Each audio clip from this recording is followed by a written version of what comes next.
जय हिंद फ्रेंड्स। आज की इस इम्पॉर्टेंट क्लास में आप लोग देखने वाले हैं कि अगर आप फर्स्ट सेमेस्टर में हैं तो आपके जो एग्जाम है बहुत नज़दीक है, तो आपके पास समय बिल्कुल भी नहीं है, तो अपना समय बिल्कुल भी जाया मत कीजिएगा, ठीक है।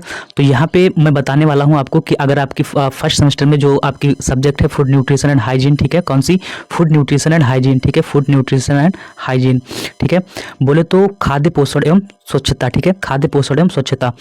तो इसके जो है चौथी यूनिट जो है मैं यहाँ पे स्टार्ट कर रहा हूँ, और मैं इस यहाँ पे आप लोगों को पता होगा, अगर चैनल पे आप लोग जो पहली बार आए हो तो सब्सक्राइब कर सकते हो, नहीं तो अगर आप लोग सब्सक्राइब किए हो तो आप लोगों का बहुत बहुत धन्यवाद, ठीक है। तो आप लोग अगर चैनल पे मतलब यहाँ पे अगर पहली बार आए हो तो मैं आप लोगों को बता दूँ कि यहाँ पे जितने भी क्वेश्चन बताए जाते हैं सारे के सारे ट्रिक के माध्यम से बताए जाते हैं, ठीक है।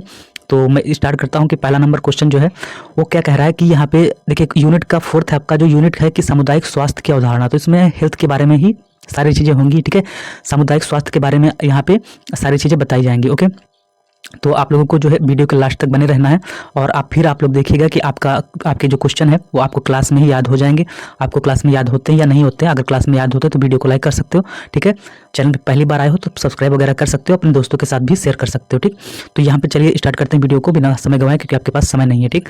तो लौह तत्व की कमी से होता है। अब देखिए आपको कैसे, मैं आपको बताऊंगा कि आप जो है किस प्रकार से आप ऑप्शन जो है छांट सकते हो, आप ऑप्शन को रिजेक्ट कर सकते हो, ठीक। और एक यहाँ पे आपको जरूरी सूचना बतानी थी कि यहाँ पे जैसे कि अगर आप एसएससी जीडी की प्रिपरेशन कर रहे हो, ठीक है, एसएससी जीडी की प्रिपरेशन कर रहे हो, एनटीपीसी की प्रिपरेशन कर रहे हो, या फिर किसी भी एग्जाम की प्रिपरेशन क्यों ना कर रहे हो, तो आप लोग जो है कमेंट सेक्शन में अपना नाम या बताइएगा, या फिर यस लिख दीजिएगा, ठीक है।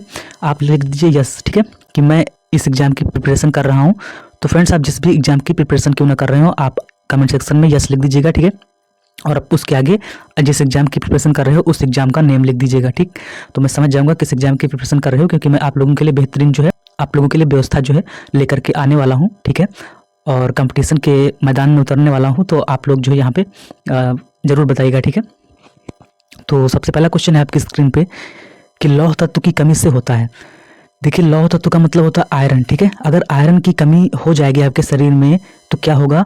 रक्त अल्पता, मतलब कि रक्त की अल्पता। देखिए जो भी वर्ड हो उसको तोड़ तोड़ कर पढ़िएगा, है ना। रक्त अल्पता मतलब रक्त की अल्पता, अल्पता मतलब कमी, है ना। तो रक्त की कमी देखो, तो वही चीज़ है लौह तत्व। अगर आयरन की कमी होगी तो खून की कमी हो जाएगी। खून की कमी को देखो कैसे लिखा गया है, रक्त अल्पता। अब बहुत लोग समझ ही नहीं पाएंगे रक्त अल्पता क्या है, तो वही रक्त अल्पता मतलब खून की कमी, है ना। दस्त तो होंगे नहीं लौह तत्व की कमी से, बौनापन। तो यहाँ पे सीधे आ रहा है कि लौह से लोहे की कमी, मतलब आयरन की कमी जब होती है तो कहते हैं ना कि एनीमिया वगैरह हो जाता है, तो इससे क्या होगा? रक्त अल्पता। मतलब ऑप्शन नंबर ए जो है आपका क्या हो जाएगा?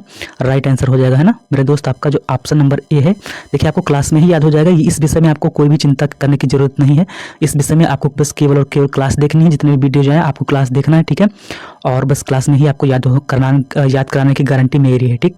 अगला क्वेश्चन है, नेक्स्ट क्वेश्चन है कि घेंघा रोग किसकी कमी से होता है। तो आप सभी लोगों को पता होगा, नहीं पता है तो मैं आप लोगों को बता दूं कि घेंघा जो होता है मतलब आपका जो गले की जो यहाँ पे गले की तरफ जैसे आप देखते हो, यहाँ पे आप लोगों को बता दूं, जैसे मान लीजिए गला है, ठीक है, ठीक, ये गला है। तो गले में यहाँ पे जैसे ये जो हड्डी होती है, ठीक ठीक, ये ऐसे निकल आता है ना, घेंघा मतलब गले में होता है, ठीक है। तो गले में घेंघा होता है, तो घेंघा रोग किसकी कमी से होता है? तो वो होता है आयोडीन, ना ही लौह तत्व की कमी से, ना ही विटामिन ए की कमी से, ना ही कैल्शियम की कमी से।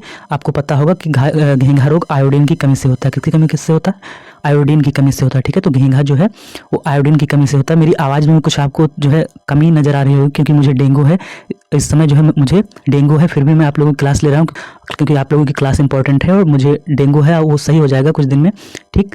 और यहाँ पे तो घेंघा रोग किसकी कमी से होता है? आयोडीन की कमी से होता है ना। कहते हैं ना आयोडीन युक्त नमक लीजिएगा, घेंघा नहीं होगा, है ना। तो ये आप ऑप्शन नंबर बी जो है इसका राइट आंसर हो जाएगा। अगले क्वेश्चन की तरफ बढ़ते हैं। आपका जो 3 नंबर है कि प्रोटीन की कमी से होने वाला रोग कौन सा है। तो देखिए प्रोटीन की कमी से, है ना, प्रोटीन, यहाँ पे प्रोटीन आया आपका वर्ड, तो इस वर्ड को पकड़िएगा। और प्रोटीन की कमी से होने वाला रोग कौन सा होता है? तो प्रोटीन की देखो यहाँ पे मैं आपको सारे जो है पहले ऑप्शन सिखा दूँ, है ना। स्कर्वी किसकी कमी से होता है? विटामिन सी की कमी से। सी देखो, सी से स से स्कर्वी, है ना। बी विटामिन बी से बेरी। रतौंधी देखो आती है कब? रात में, है ना। रात में रतौंधी से आती है, और आँख से रिलेटेड है। आँख मतलब रेटिना आँख में होता है, रेटिना, है ना। तो रेटिनाल इसे कहते हैं, मतलब कि ये विटामिन ए की कमी से होता है ना। तो देखो ये विटामिन ए की कमी से हो गया, ये विटामिन बी की कमी से हो गया, ये विटामिन सी की कमी से हो गया। लेकिन यहाँ पूछ क्या रहा है कि प्रोटीन की कमी से होने वाला रोग कौन सा है? तो प्रोटीन की कमी से भैया होने वाला रोग कौन सा है? क्वासियोरकर, है ना। प्रोटीन वगैरह अगर मतलब देखो प्रोटीन अगर शरीर में कम जाएगी तो आप मतलब कुपोषण के शिकार हो जाएंगे, है ना। जैसे शरीर में सही से भोजन नहीं जाएगा तो धीरे धीरे आपका शरीर कुपोषण की ओर जाएगा। कुपोषण की कमी से ही ये क्वाशियोरकर और मेरास्मस जैसे रोग होते हैं, ठीक है। ये आगे अभी आएगा तो मैं आप लोगों को ट्रिक से बताऊंगा, ठीक है। तो यहाँ पे ऑप्शन से आप छांट सकते हो कि स्कर्वी तो सी से होता है, बेरी बेरी तो बी से होता है, रतौंधी तो ए से होता है, तो बचा कौन सा, एक ही ऑप्शन बचा, तो यही सही होगा, option number be the right answer of this question, ठीक। अगले क्वेश्चन की तरफ बढ़ते हैं। आपका जो नेक्स्ट क्वेश्चन है कि स्कर्वी किसकी कमी से होता है। अभी देखा आपने, स्कर्वी जो है विटामिन सी की कमी से होता है।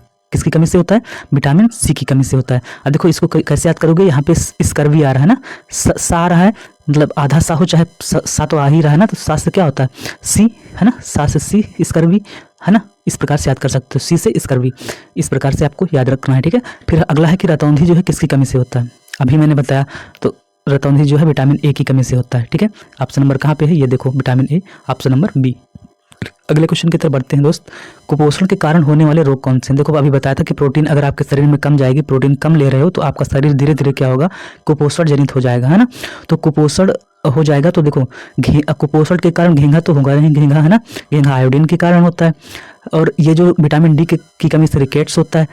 तो ये कुपोषण के कारण होने वाले रोग ये दो तो है नहीं, है ना, ये दो ऑप्शन तो कट गए, कोई नहीं तो होगा नहीं। अब देखो हमने बताया था कुपोषण के कारण, अभी आपने पढ़ा था कि कुपोषण कब होता है, जब प्रोटीन की कमी होती है। और प्रोटीन की कमी के कारण कौन सा रोग होता है, क्वाशियोरकर, है ना, और मेरास्मस। तो अब मैंने नहीं बताया था, लेकिन अब वहाँ पे पहले बताया था, लेकिन ऊपर ऑप्शन नहीं था। तो यहाँ पे आप लोग सीख लीजिएगा कि मेरास्मस होता है, कौन सा रोग होता है, मेरास्मस। अब इसको यहाँ पे आया है तो ट्रिक के माध्यम से आपको बताया जाएगा। तो ट्रिक चलिए यहाँ पे यूज करते हैं, ठीक है। कौन सी ट्रिक लगाते हैं, तो देखो यहाँ पे लिखा हुआ है कुपोषण, का से कुपोषण, का से कुपोषण, का से क्वाशियोरकर, ठीक है। कुपोषण से कौन सा रोग होता है, का से कुपोषण, का से क्वाशियोरकर, का से कुपोषण, का से क्वाशियोरकर, का से कुपोषण, का से क्वाशियोरकर, ठीक है। एक याद हो गया। और जो कुपोषण जैसे हो जाएगा तो कुपोषण में आपका शरीर कैसा हो जाएगा, एकदम मरझुल्ला, मतलब गाँव में कहते हैं ना मरझुल्ला, एकदम जैसे मरा मरा शरीर हो जाएगा, एकदम समझ रहे हो ना मेरी भाषा, कि गांव में कैसी भाषा कहते हैं कि हाँ एकदम मरा मरा शरीर, जैसे जान ही नहीं शरीर में। तो मेरास्मस, एकदम कैसा, मेरास्मस। का से कुपोषण तो का से क्वाशियोरकर और मेरास्मस, ठीक है। तो इस प्रकार से आपको याद रख लेना है, ठीक है। देखिए मेरा मतलब ये है कि आपको भाषा से नहीं मतलब है, आपके माइंड में, आपके जहन में, आपके जो है विचार में आपके जो है ये चीज़ें चली जाएं कि आप वहाँ पे क्वेश्चन कराएं। मेरा मतलब है आपके अंदर समझ में आ जाए, बाकी भाषा मायने नहीं रखती, ठीक है। भाषा मतलब मायने रखती है कि मैं अब उतनी वो भी भाषा में यूज ना करूँ कि मतलब जो है ऐसी भाषा का यूज कर दूं कि आप लोगों को खराब लगे, ठीक है। तो ऐसा भी मैं नहीं करूंगा, ऐसी भी ट्रिक नहीं बनाऊंगा कि मतलब आप लोगों को जो है खराब लगे, ठीक। फिर अगला क्वेश्चन है कि बेरी बेरी रोग किस विटामिन की कमी से होता है। देखिए बेरी बेरी यहाँ पे मैंने बताया था कि बा आ गया ना, बा से बी होता है, तो विटामिन बी की कमी से बेरी बेरी होता है। अब यहाँ पे ऑप्शन देख लो कहाँ पे है vitamin B, vitamin option number A पर है, तो ऑप्शन नंबर ए को गोला कर दोगे, वहाँ पे आपको जो मिलेगी OMR शीट, वहाँ पे जैसे लिखा होगा A B C, रुको ऐसे बताते हैं, यहाँ पे जगह नहीं है, A B C D, है ना। फिर यहाँ पे ऐसे गोला बना है, ऐसे गोला बना है, ऐसे गोला बना है और ऐसे गोला बना है। तो यहाँ पे जैसे विटामिन बी का आपका बेरी बेरी रोग, ये ऑप्शन सही है ना, बेरी बेरी रोग विटामिन बी। तो 7 नंबर का क्वेश्चन, जैसे 7 नंबर है, 7 नंबर का जो है कौन सा सही, ए सही है, तो आप ए वाला जो है भर देंगे, ठीक है। और एक चीज़ और ध्यान रखिएगा कि जैसे जिस दिन आपका ये वाला पेपर होगा उस दिन, उसके एक दिन पहले आपको क्या करना है, आपको बाल पॉइंट पेन जो है, ठीक है, बाल पॉइंट पेन गोला भरने वाला ले लेना है। कौन सा, बाल पॉइंट पेन, ब्लैक या ब्लू जो भी ले सकते हो। बाल पॉइंट पेन आप दुकान पे जाएंगे जहाँ पर भी आप खरीदते होंगे, वहाँ पे आप कह देंगे कि भैया जो है मुझे बाल पॉइंट पेन दे दीजिएगा, कौन सा, गोला भरने वाला या जो है फिल करने वाला, ठीक है। तो वो दे देंगे। नहीं तो अगर नॉर्मल पेन ले जाओगे जो डाट वाला होता है तो उससे फिर मतलब आपका समय बर्बाद होगा, उससे भर भी नहीं पाओगे सही से, ठीक है।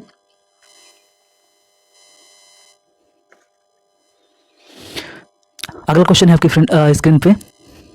तो दोस्त अगला क्वेश्चन है कि प्रजनन शक्ति में कमी जो है किस विटामिन के अभाव में होती है। मतलब आपका जो प्रजनन शक्ति होती है सेक्स वगैरह में, जैसे कमी किस के विटामिन के अभाव में होती है। प्रजनन शक्ति का मतलब आप लोग समझ रहे होंगे कि प्रजनन शक्ति क्या होता है। प्रजनन का मतलब होता है प्रजनन, मतलब जनन का मतलब होता है आपका रिप्रोडक्शन। तो रिप्रोडक्शन का मतलब होता है जैसे अपने जैसे संतान को उत्पन्न करना, ठीक है। तो प्रजनन शक्ति में कमी अगर आ रही है तो किस विटामिन के अभाव में होती है?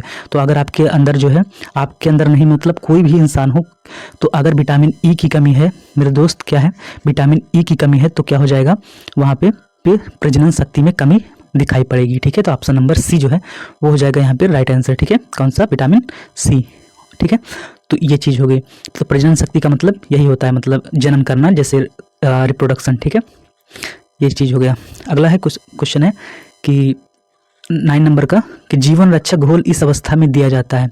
तो जीवन रक्षक घोल जो है किस अवस्था में दिया जाता है, मतलब आपकी कौन सी अवस्था आ जाए, तो बुखार आ जाए तब दिया जाता है, या फिर खसरा आ जाए तब दिया जाता है, या रक्तस्राव आ जाए।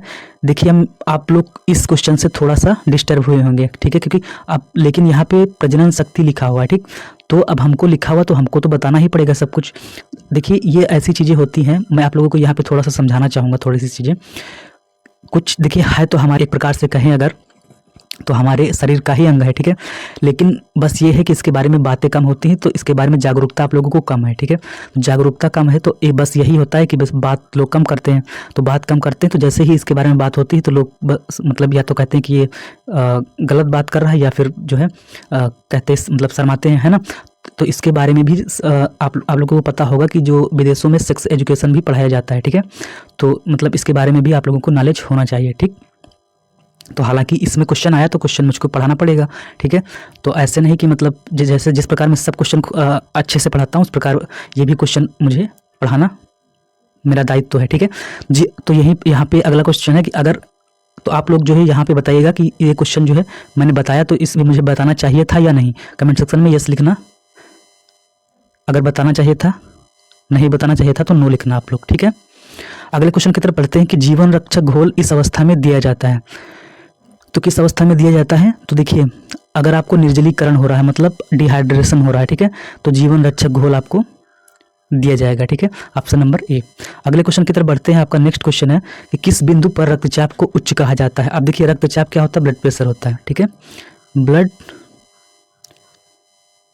प्रेशर की, ब्लड जो है कितने प्रेशर से आ रहा है पंप करते हुए आपके हृदय से, ठीक है।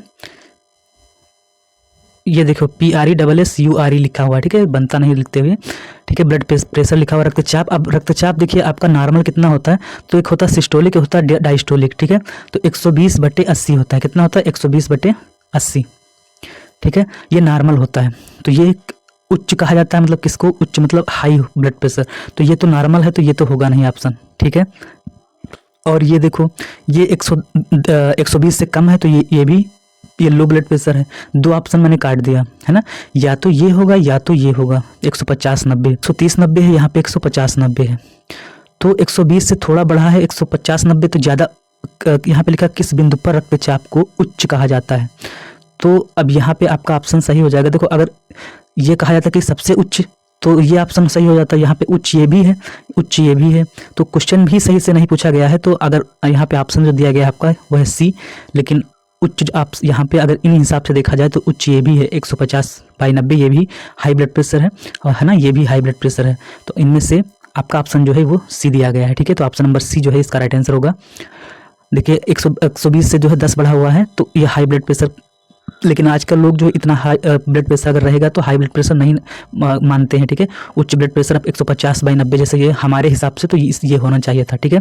क्योंकि 130 वगैरह जो है आप जैसे चल के गए कहीं पे, या फिर आप यंग अवस्था में हैं, अगर आप जवान अवस्था में हैं, आप युवा अवस्था में हैं, ठीक है, तो इस अवस्था में 130/90 को नॉर्मल ही डॉक्टर लोग मानते हैं, ठीक है। तो ये हो गया। अगला क्वेश्चन है कि रक्त अल्पता रोग किस खनिज लवण की कमी से होता है। अब वही चीज़ है, रक्त अल्पता मतलब खून की कमी की जो जैसे होती है, तो किस खनिज लवण की कमी से होगा। तो भाई साहब जो है अभी पढ़ाया, सबसे पहला क्वेश्चन आया था कि किसकी कमी से, बस उल्टा पूछ लिया है। तो ना आयोडीन की कमी से होगा, ना पोटेशियम की कमी से होगा, लौह तत्व की कमी से होगा, ना आयरन की कमी से रक्त अल्पता मतलब खून की कमी हो जाएगी, है ना। तो ऑप्शन नंबर बी जो है राइट आंसर हो जाएगा।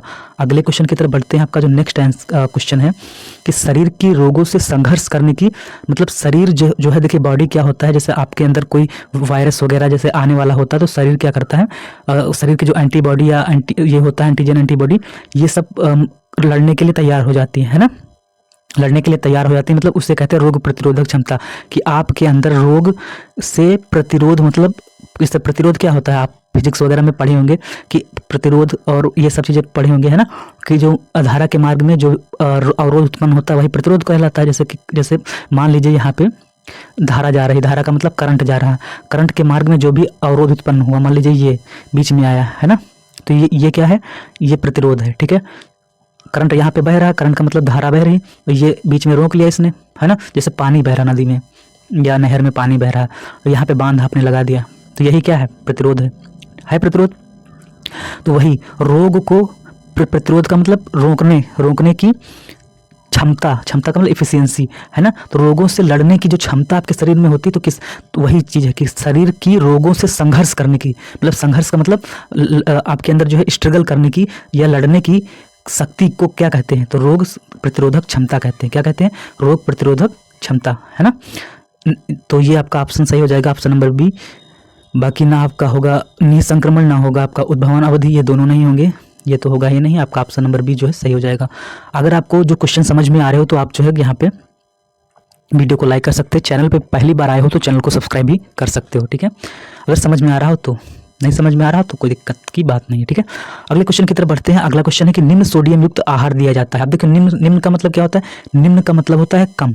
ठीक है, निम्न का मतलब होता है कम, जैसे कि होता है निम्न वर्ग और एक होता है उच्च वर्ग। आप पढ़े होंगे हिस्ट्री वगैरह में, निम्न वर्ग उच्च वर्ग। तो निम्न वर्ग का मतलब होता है मतलब जिनका जैसे कम वर्ग वाले, है ना, वर्ग वाले का मतलब क्या, निम्न वर्ग वाले मतलब जैसे जिनके पास कम जमीन है, कम ये है। उच्च वर्ग वाले से पुरोहित हो गए, है ना, राजा हो गए, पुरोहित हो गए। निम्न वर्ग वाले जैसे किसान, जमीन, ये सब लोग हो गए, तो निम्न वर्ग, है ना। तो निम्न मतलब होता है, निम्न का मतलब कम, है ना, नीचे, थोड़ा सा। निम्न का मतलब नीचे वर्ग वाले लोग। उच्च का मतलब ऊंचे वर्ग वाले लोग। ऊंचे का मतलब जाति सब लोगों ने ही बांटी, हम मतलब पढ़ा रहे हैं, आपको समझाने के लिए बता रहे हैं। ठीक है, तो वही चीज़ है कि निम्न सोडियम मतलब कम सोडियम दिया जाता है किस आहार, मतलब कम सोडियम आहार जो है किस में दिया जाता है, उच्च रक्तचाप में, पेप्टिक अल्सर में, दस्त में या मधुमेह में। तो निम्न सोडियम युक्त आहार जो है दिया जाता है आपका जब हाई ब्लड प्रेशर होता है। यहाँ पे आपको लोगों को ध्यान देना है कि जब हाई ब्लड प्रेशर होता है, क्या होता है, हाई ब्लड प्रेशर होता है, हाई बीपी जब होती है, हाई बीपी होती है। आप लोग घर में भी सुने होंगे कि जब हाई बीपी होता है तब नमक खाने को मना कर दिया जाता है। ठीक है, नमक खाने को कहते हैं डॉक्टर कि नमक खाने कम कर दो। ठीक है, मतलब नमक खाना कम कर दो। और जब आपका लो ब्लड प्रेशर होता है, क्या होता है, लो ब्लड प्रेशर होता है, तब कहते हैं कि नमक की मात्रा जो है बढ़ा दो, नमक की मात्रा क्या कर दो, बढ़ा दो। ठीक है, ये हो गया आपका। फिर अगला क्वेश्चन है यहाँ पे, नेक्स्ट क्वेश्चन क्या है कि एक व्यक्ति से दूसरे व्यक्ति को फैलने वाली बीमारी को क्या कहते हैं। तो एक व्यक्ति से जो दूसरे व्यक्ति में फैलती है उस बीमारी को हम कहते हैं संक्रामक रोग, है ना। संक्रामक मतलब संक्रमित बीमारी है। अगर हमसे जैसे कोरोना थी तो छूने से मतलब जो फैलती थी, है ना, जो छूने से, या फिर जैसे हम छींके वगैरह हम छींके या फिर हमारे से जो है खांसी आई तो वो हमारे वायरस जो है हवा के द्वारा एक दूसरे के में प्रवेश हुए, तो ये सब मतलब एक दूसरे से दूसरे में फैलती है।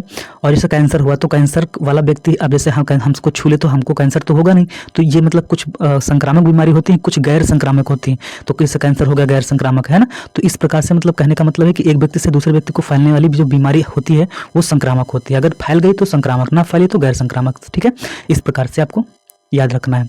अब आप लोग बताइएगा कमेंट सेक्शन में कि आपको याद हो रहा है कि नहीं याद हो रहा है। ठीक है, नेक्स्ट आपका क्वेश्चन है कि आर्द्र और शुष्क प्रकार है। ठीक है, आर्द्र और शुष्क प्रकार है। तो आर्द्र और शुष्क प्रकार किसके हैं, तो वो है आपके दोस्त, यहाँ पे आप लोग देखिएगा, आपका 15 नंबर का जो कुछ आंसर हो जाएगा वो हो जाएगा बेरी विटामिन बी के जो है यहाँ पे आर्द्र और शुष्क प्रकार है। कैसे याद करोगे, देखिए यहाँ पे रिकेट्स अकेला है, मतलब अकेला वर्ड लिखा हुआ है, स्कर्वी अकेला लिखा हुआ है, PEM अकेला लिखा हुआ, बेरी और बेरी 2 बार लिखा हुआ है।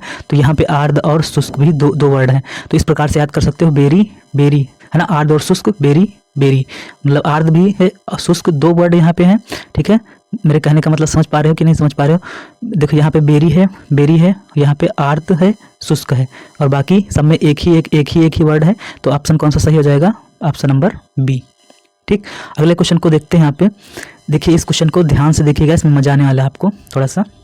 विश्व स्वास्थ्य दिवस मनाते हैं ना, वर्ल्ड हेल्थ डे मनाते हैं, कब मनाते हैं, तो वर्ल्ड हेल्थ डे ना ही 1 मार्च को मनाते हैं, ना ही 10 दिसंबर को मनाते हैं, 6 अक्टूबर को मनाते हैं, ना ही कब मनाते हैं, 7 अप्रैल को मनाते हैं, 7 अप्रैल। कैसे याद रखना है, देखो विश्व स्वास्थ्य दिवस, अगर इसको हम स्वास्थ्य को बार बार बोलो, स्वास्थ्य स्वास्थ्य स्वास्थ्य स्वास्थ्य स्वास्थ्य स्वास्थ्य स्वास्थ्य, तो निकल के क्या आता है? 7, है ना, 7 निकल के आता है। इस प्रकार से याद रख सकते हो।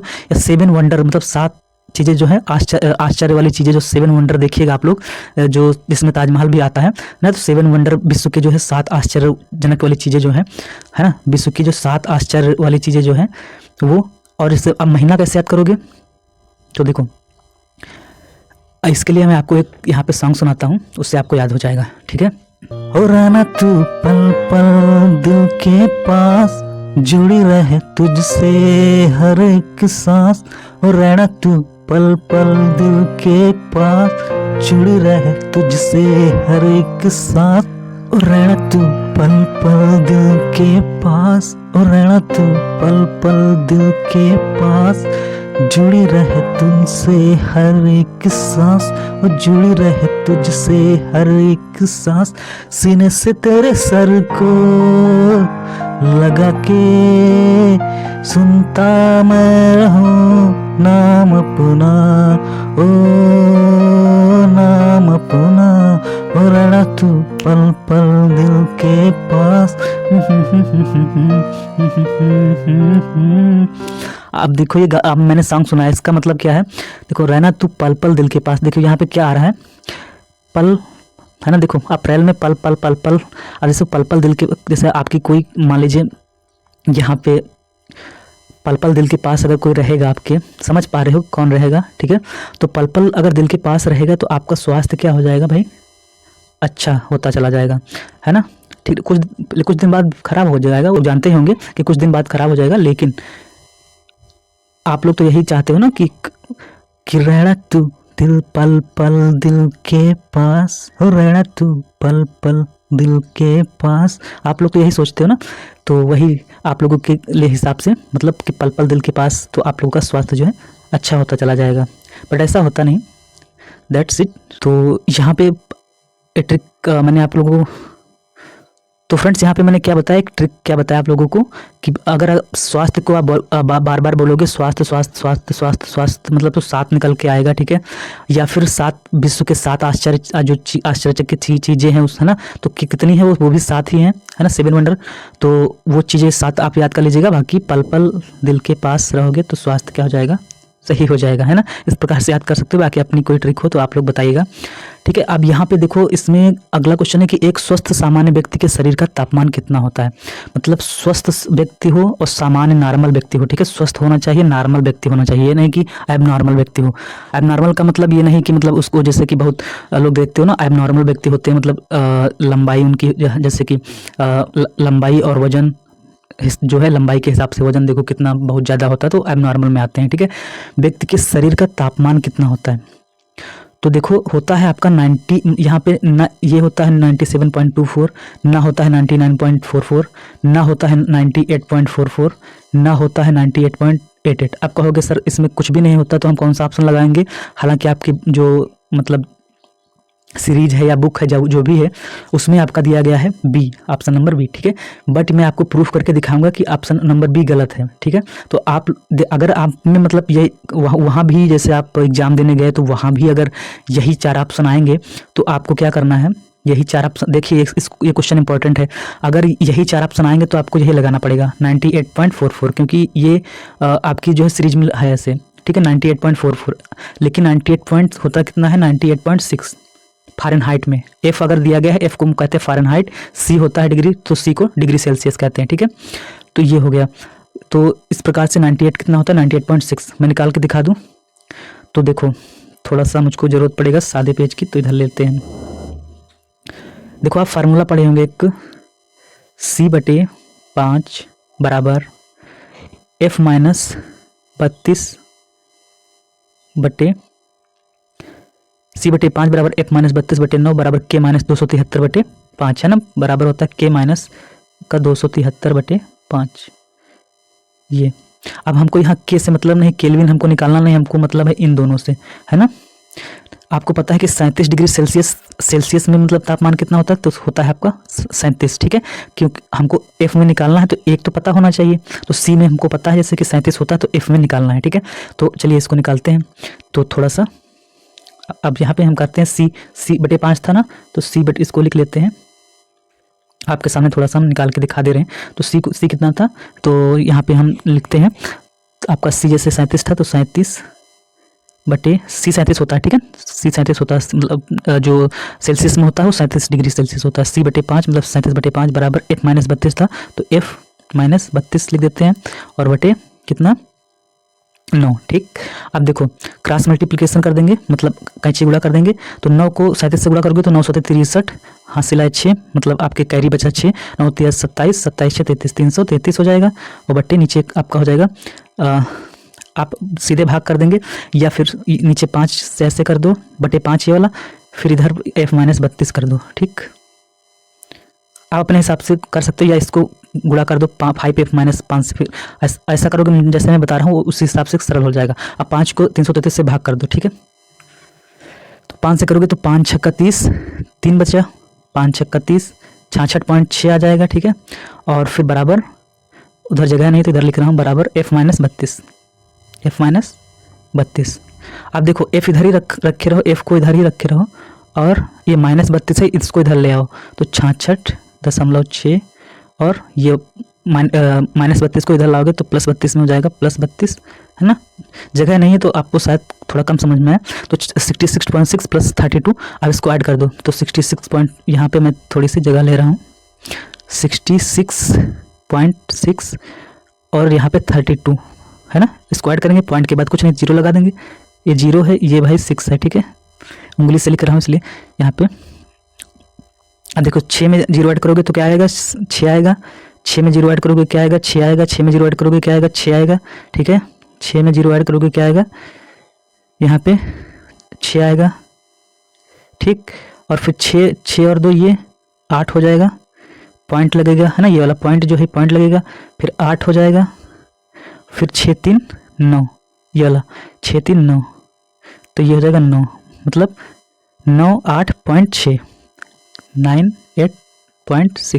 98.6 डिग्री फ़ारेनहाइट है ना। ये आ गया, निकाल के मैंने दिखाया आपको 98.6। अब यहाँ पे जगह होती तो अच्छे से, और मतलब अगर डिजिटल बोर्ड होता तो बात ही कुछ और होती, तो आप लोग सपोर्ट करिएगा, ठीक है। तो जल्दी से जल्दी डिजिटल बोर्ड आ जाए और आप लोगों को अच्छे से अच्छा नॉलेज मिलता रहे, ठीक। तो यहाँ पे देखिए 98.6 मैंने बताया था आप लोगों को, 98.6 निकाल के मैं भी दिखाया, लेकिन यहाँ पे 98.4 है जो कि गलत है। अगर लेकिन वहाँ पे आता है तो आप लोगों को मजबूरी बस लगाना पड़ेगा कि अगर 98.6 ऑप्शन में नहीं दिया गया होगा तब, ठीक। अगला क्वेश्चन क्या है कि अच्छा स्वास्थ्य बनाए रखने के लिए आवश्यक, अगर आपको स्वास्थ्य अच्छा बनाना है तो क्या आपको करना पड़ेगा, देखें ये यहाँ पर रा लिखा हुआ है, ठीक है। अच्छा स्वास्थ्य बनाना है तो केवल दूध पीने से काम नहीं चलेगा, केवल दूध पी लोगे तो भैया आपका अच्छा स्वास्थ्य बनेगा, नहीं बनेगा। केवल सब्जी खा लोगे तो आपका अच्छा स्वास्थ्य बनेगा, नहीं बनेगा। केवल मछली खा लोगे अच्छा स्वास्थ्य बनेगा, नहीं बनेगा। तो संतुलित आहार मतलब ऐसा आहार जिसमें सारी चीज़ें, प्रोटीन, कार्बोहाइड्रेट, वसा, खनिज लवण और मतलब विटामिन, सारी चीज़ें जो हैं संतुलित मात्रा में हो, है ना, जितनी मात्रा में चाहिए हो उतनी मात्रा में हो, तो आप वो आहार अगर लोगे तो आपका जो है स्वास्थ्य क्या होगा, बेहतर, एकदम बेहतरीन बना रहेगा, है ना।